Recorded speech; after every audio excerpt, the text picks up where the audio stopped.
It's Friday night, so we take you now to Duffy's Tavern, starring Archie himself, Ed Gardner.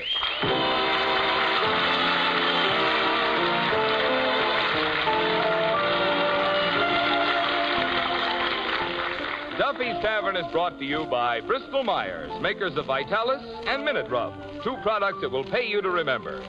Minute Rub, modern chest rub, Vitalis for well-groomed hair. Minute Rub, Vitalis. Hello, Duffy's Tavern, where you eat meat to eat. Archie the manager speaking. Duffy ain't here. Oh, hello, Duffy. Merry Christmas to you. By the way, we got 2 more Christmas cards tonight. Well, one from Colucci, the fruit peddler. Yeah, very pretty card, too. It's got his coat of arms. 2 crossed bananas with a tomato rampant in the background. Yeah, and the other one's from Cavendish, the Undertaker. Yeah, it says, wishing you a joyous and Merry Christmas and a short but Happy New Year. P.S. Drop in and see our new Christmas wrappings. Yeah, you ought to be here, Duffy. Already the joint is reeking with Christmassy odor.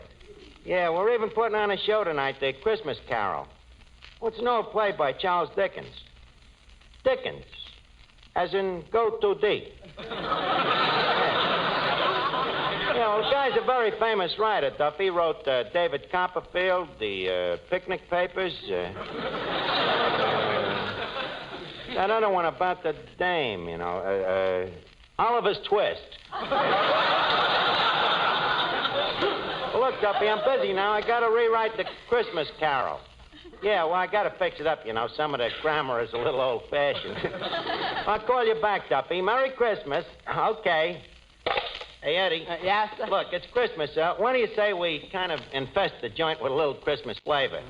Leave us put some mistletoes around and some holly wreaths, huh? Oh, we've practically got a holly wreath already. The customers at the bar is turning red, and the ones that just finished eating are turning green. Eddie, will you cut out the whiz me? I'm serious. Now, what could we do to make the joint a little more Christmassy?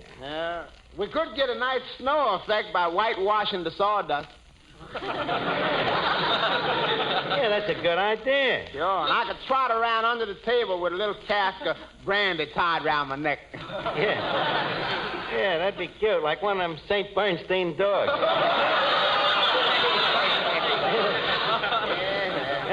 Good old Christmas. By the way, I wonder what Duffy is going to give us for Christmas this year. Yeah, I wonder. Hey, you know, I kind of got my heart set on the Hope Diamond. You hope, you hope, you hope. What did he give you in last year again? Monogrammed dustpan. Yeah, that's right. I remember that. Yeah. It makes a nice set with the monogrammed broom he gave me the year before. Now, look, Eddie, don't be bitter. After all, Duffy ain't really such a bad guy. No, he ain't such a bad guy. No. No. No. No. Well, so long. This is where I get off. Eddie, you're bitter. Remember that Christmas dinner he gave us last year? The celery and the chestnuts and the cranberries. And the cover charge? Ah, he was kidding. That big whole roast pig with the apple in its mouth. What? Hello, Finnegan. Where's the apple? What apple? Skip, it's just a little picture you happen to conjure into my mind. Anyways, Merry Christmas to you, Finnegan. Merry Christmas to you, Arch. By the way, that brings up a subject. What? Arch, I'd like to ask you a question. Well, what's the question? Well, Arch, promise me you'll tell me the truth. I promise. Okay. Arch, is there a Santa Claus? Well, bless your heart, Finnegan. What brought this on?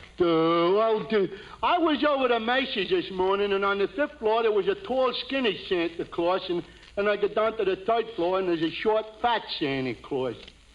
Frankly, Arch, I'm beginning to smell a rat. Now, tell me, will you? Look, I don't want to be no stool pigeon. I'd rather you'd ask somebody else. So, well, who am I going to ask, Arch? You asked me little brother Wilford, and he says there ain't no Santa Claus, but what does he know? He's only a child. Look, you put me in a very bad position. Well, you gotta tell me, Arch. I'm old enough to know. And I'm gonna find out sooner or later anyway. Finnegan, please, I'd rather that somebody else... Oh, come on, Arch. You told me about the stork, didn't you?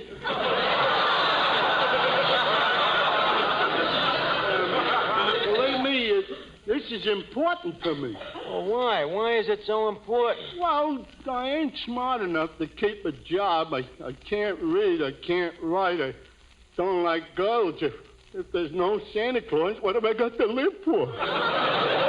Well, okay, Finnegan, you asked for it. You see, this Santa Claus thing started, well, you see, there's the birds and the bees and the flowers. Yeah. And, Finnegan, turn your eyes the other way, will you? That's better. Now you asked me if there's a Santa Claus. So prepare yourself, Finnegan. Go ahead, Arch. I can take it. Finnegan, there is no... Arch! No truth to the rumor that there is no Santa Claus. There is a Santa Claus. Oh, boy, what a load off in me mind. Santa Claus is coming to These are adults. Hello? Oh, just a second. Eddie, it's your girlfriend, Sonia Jones. Oh, my. The first official sign of Christmas. Hello. Oh, hello, Sonia. Yeah, Merry Christmas. Huh? Sure, I love you, sugar. What you doing? Is you alone, baby? Well, ain't that a man's voice out here? Or you're listening to the news on the radio?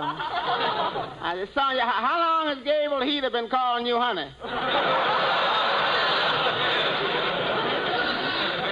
No, I'm just suspicious. Yeah, baby. I know I'm always in your heart. Yeah. But, honey, who's that that's always in your apartment?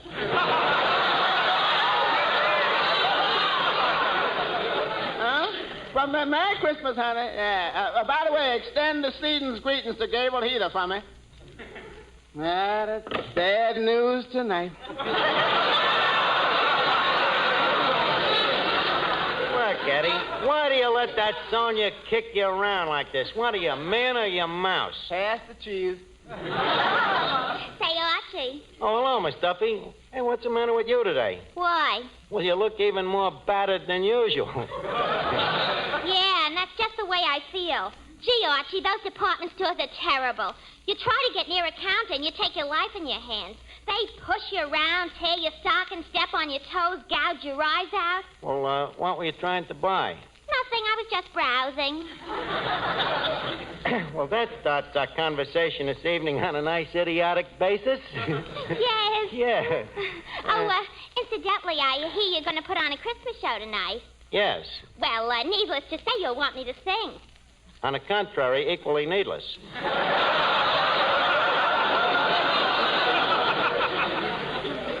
You and that foghorn falsetto. That off-coloratura. You are not going Now, to... listen here, you big dope. Look, Miss Duffy, leave us not fight tonight.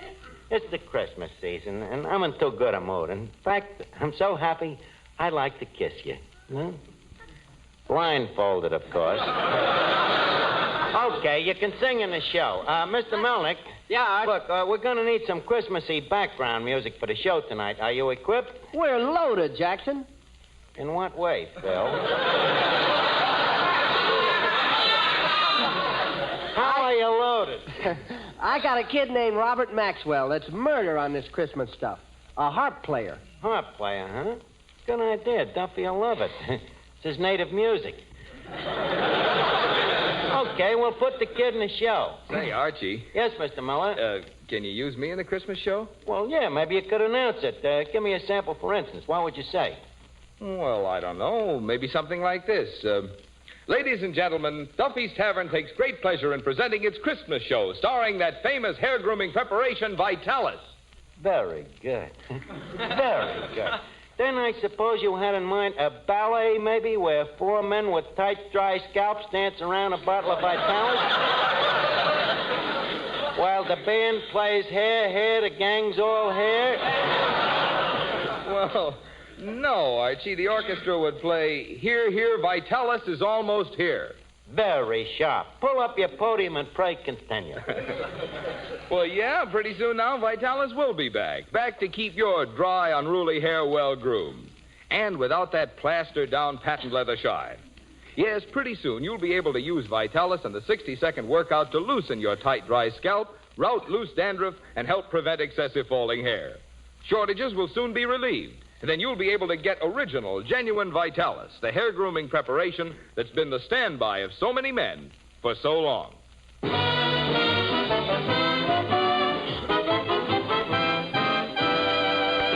Okay, Eddie, we're all set. Now give me that bung starter. Thank you. Ladies and gentlemen, as you all know, each year we present our Centennial Christmas show. Now, that moment has just become right. So, I want you all to enjoy the show. Applaud when you like. Be merry. Have laughs. In other words, feel free to vent your spleen in any way you wish. So, without no further ado, leave us on with the show. Carry on, Mr. Miller. Thank you. Duffy's Tavern brings you Christmas music.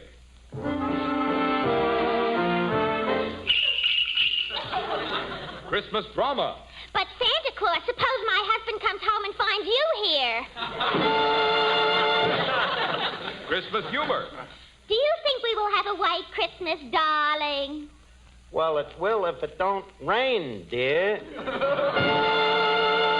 And now on with the show. For our first act this evening, we give you that beloved little entertainer, your waiter and mine, Eddie Green. To know him is to tip him. Take it, Eddie.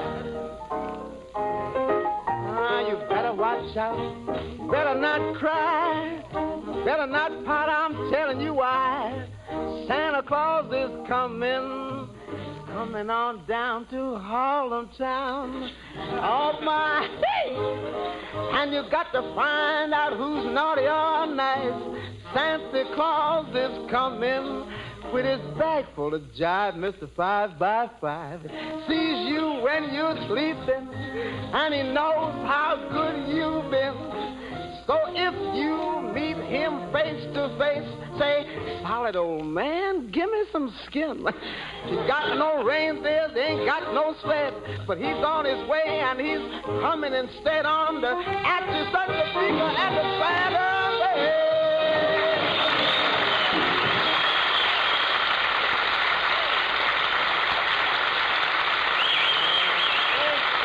Thank you very much, Eddie Green. Now, for our next act, we reach into our Christmas grab bag, and what do we pull out? None other than Mr. Robert Maxwell, the world's greatest harpist.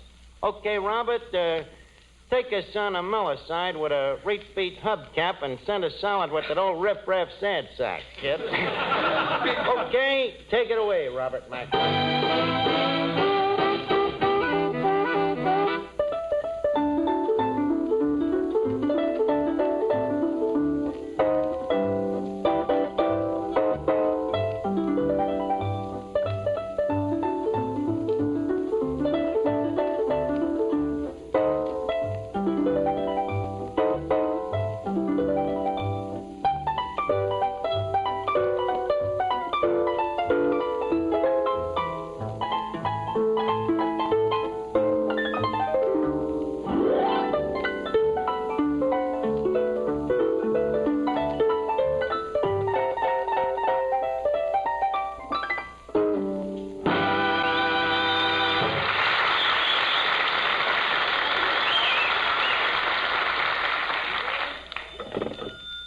Huh? Well, Duffy, you gotta give the guy credit. He plays the thing with his bare hands. What?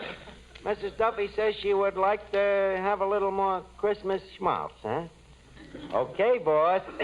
Look, Matty, can the kid jive out a little more dig beat with a rip on the schmaltz side?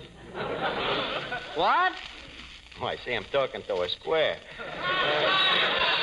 Duffy says he would like something a little more befitting to the occasion of the season. Well, how about White Christmas?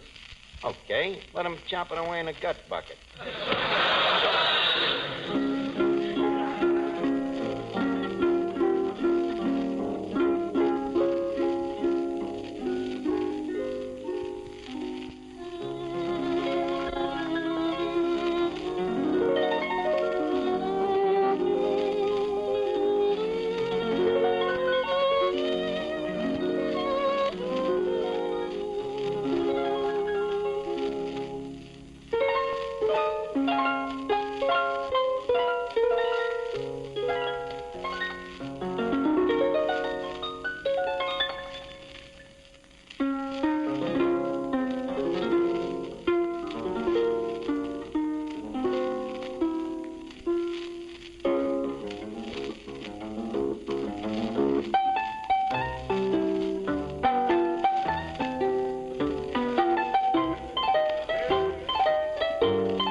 Incidentally, if that thing ever has any little ukuleles, name one after me. Now, to continue our cruise down Santa Claus Lane, we next hear from that great singing duet, Clifton Finnegan and Miss Duffy.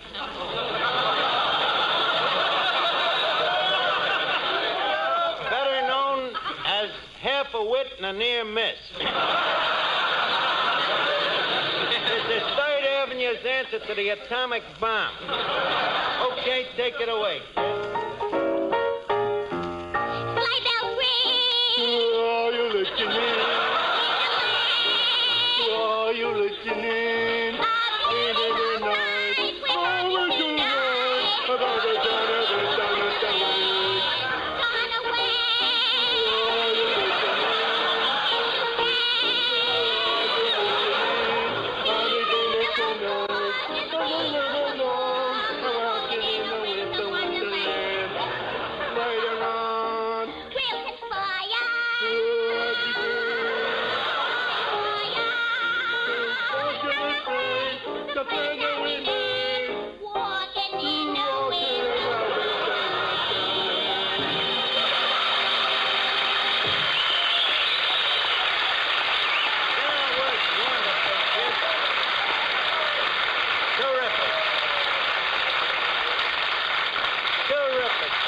Finnegan and Miss Duffy, you sounded like Jeanette MacDonald with a half Nelson on Eddie.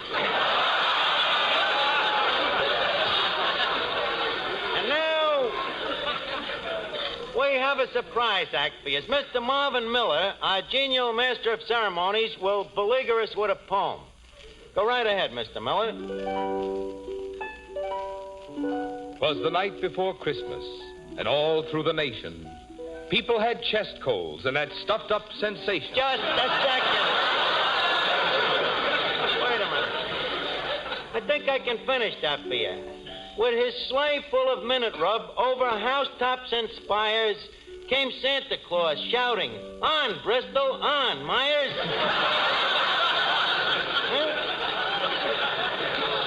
Okay, Mr. Miller, you may now lapse into prose, if you please.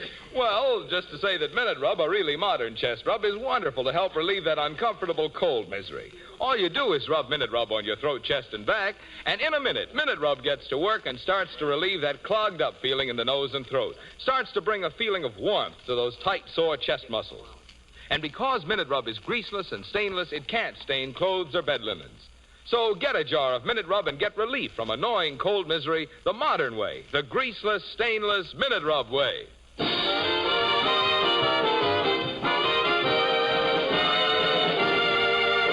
Okay, Mr. Miller, you may now announce the big piece of resistance. Right. Ladies and gentlemen, we now present The Christmas Carol, written by the Dickens boys, Charles and Archie.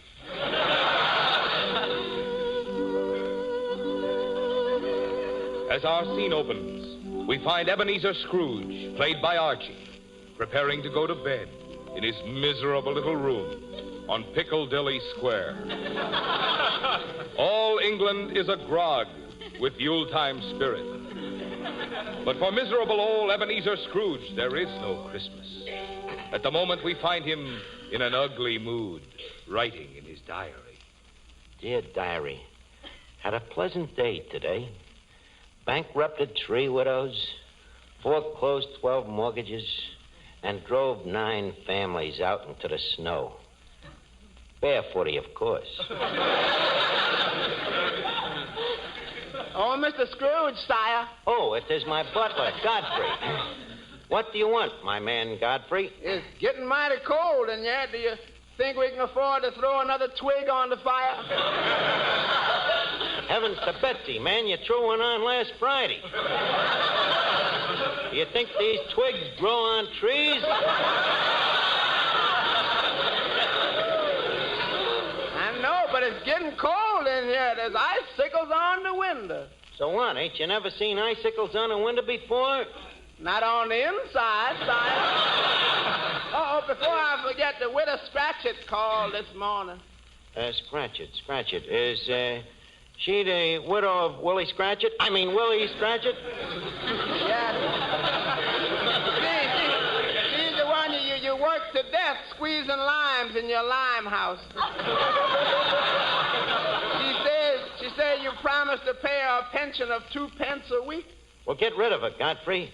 If I have to go around paying 2 pence a week to every widow in Wessex, I wouldn't have a pair of pence to me name. Besides, it ain't my fault that husband of hers didn't save nothing out of what I gave him every week. But, sire, how much can one save out of 10 lashes a week? Bah, humbug. But the widow's downstairs starving, sire. Can't we at least give her a piece of bread? Oh, leave her starve. And poor people is all alike. Greedy, huh, boss? Yes. Give them bread today, and tomorrow they're back asking for water. Yeah, but, sire, this is Christmas. Christmas, how I hate it. Christmas trees, presents, happy people, goodwill. I hate Christmas. Yeah, but why do you feel this way, sire? I'll tell you why, Knave. Because I am a black-hearted, tight-fisted, bitter, stingy old skinflint. No, Duffy, not you, me. Now,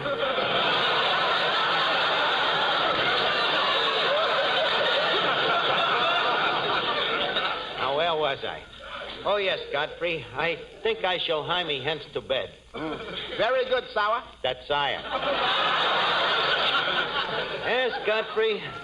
I've done a hard day's dirty work today. It'll feel good to crawl in between them nice, clean sheets of newspaper. Well, good night, my man Godfrey. Good night, sire. Don't forget to blow out the twig. Yes, sire. Not so hard, you fool. That twig's got to last us all day tomorrow. Sorry, sire. Now to close one eye and get some sleep. Yeah,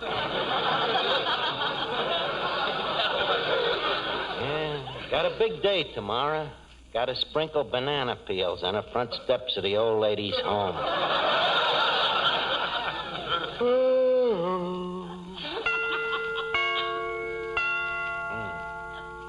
Got to remember to get them chimes made softer. No sense in letting the neighbors hear the time for nothing.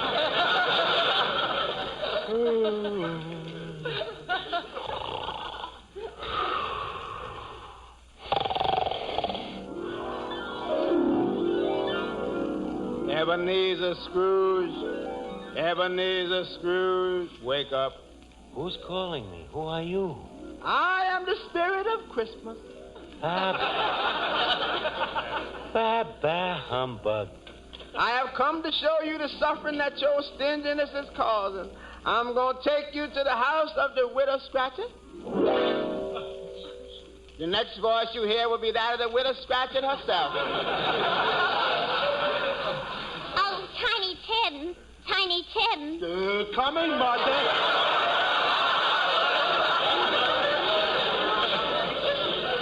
Close the door, Tim. The flies are coming in, and we haven't got enough to eat ourselves. Mommy, I am weak with hunger. I know it, my poor boy. Ain't we got nothing in the house? Even a crusted swieback? Not even a herring. Tim, land sakes, this floor is cold. Where are your shoes? Come on, son, speak up. Where are your shoes? Tim, stop picking that leather out of your teeth and tell me, where are your shoes? Oh, Tim, you didn't eat them. Of course I did, Mama. I am only a little tot. My body must have nourishment. Mama, why is Ebenezer Scrooge so wicked? Oh, he isn't really wicked, son. He's just socially maladjusted. He hates to part with a buck. Oh, yeah? Well, I still say it's wicked of him to starve a nice little boy like me to death. Did you hear that, Ebenezer Scrooge? You have caused all this suffering with your stinginess. Spirit, you got me dead to rights. All of a sudden, I behold how low I have sank. Well, Ebenezer, what are you going to do about it? I'm going to give 50,000 pounds to Tiny Tim and Mrs. Scratchit, and the rest of my money I will give to nothing but orphan asylums. Every one of them, from Essex to Wessex, from Wessex to Sussex, and as far north as Norsex. And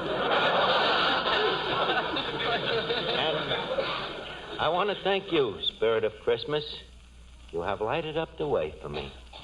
You have learned me that it is better to give than to receive. Hello? Mrs. Duffy? Huh? He's over in the corner crying like a baby?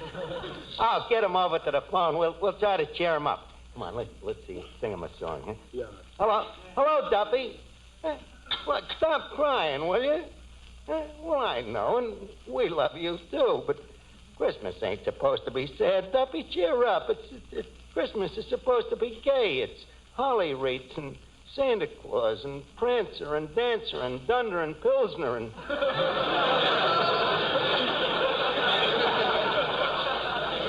and Jingle Bells, Duffy. Jingle bells, Jingle bells, jingle all the way. Oh, what fun it is to ride in one-horse open sleigh. Just a second. Hey, does that make you feel better, Duffy? Huh? What a softy. He's crying harder than ever. And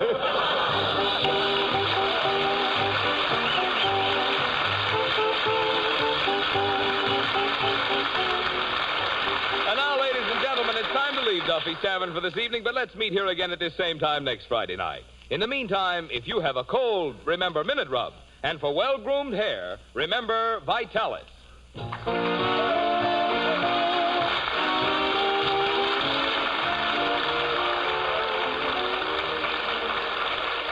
Did you know this?